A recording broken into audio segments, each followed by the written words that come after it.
अक्कलकोटची किमयाच अशी आहे, इथे कुठल्याही ठिकाणी मस्तक टेकाल तिथे दत्तगुरूंचा वास असे, म्हणून अनेक जण इथे यायला आतुर असतात. अरे आमची इच्छा असते प्रत्येकाने इथे यावं, पण ज्याच्या त्याच्या प्रारब्धानुसार आणि कर्मानुसार ज्याचं त्याचं येणं होता.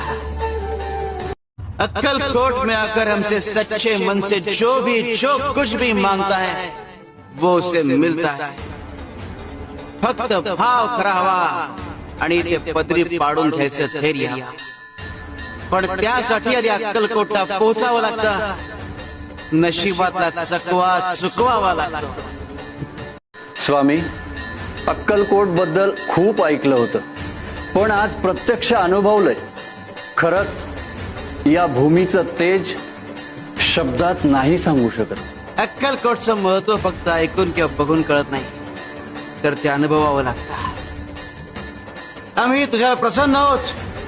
तू या अक्कलकोट मध्ये राहून मनात कुठली इच्छा बाळा ती नक्की पूर्ण होईल.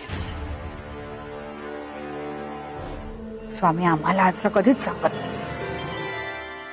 स्वामी, मी धन्य झालो. माझं आयुष्य धन्य झालं.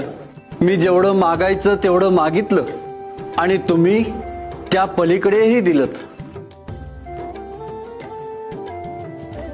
स्वामी, आज्ञा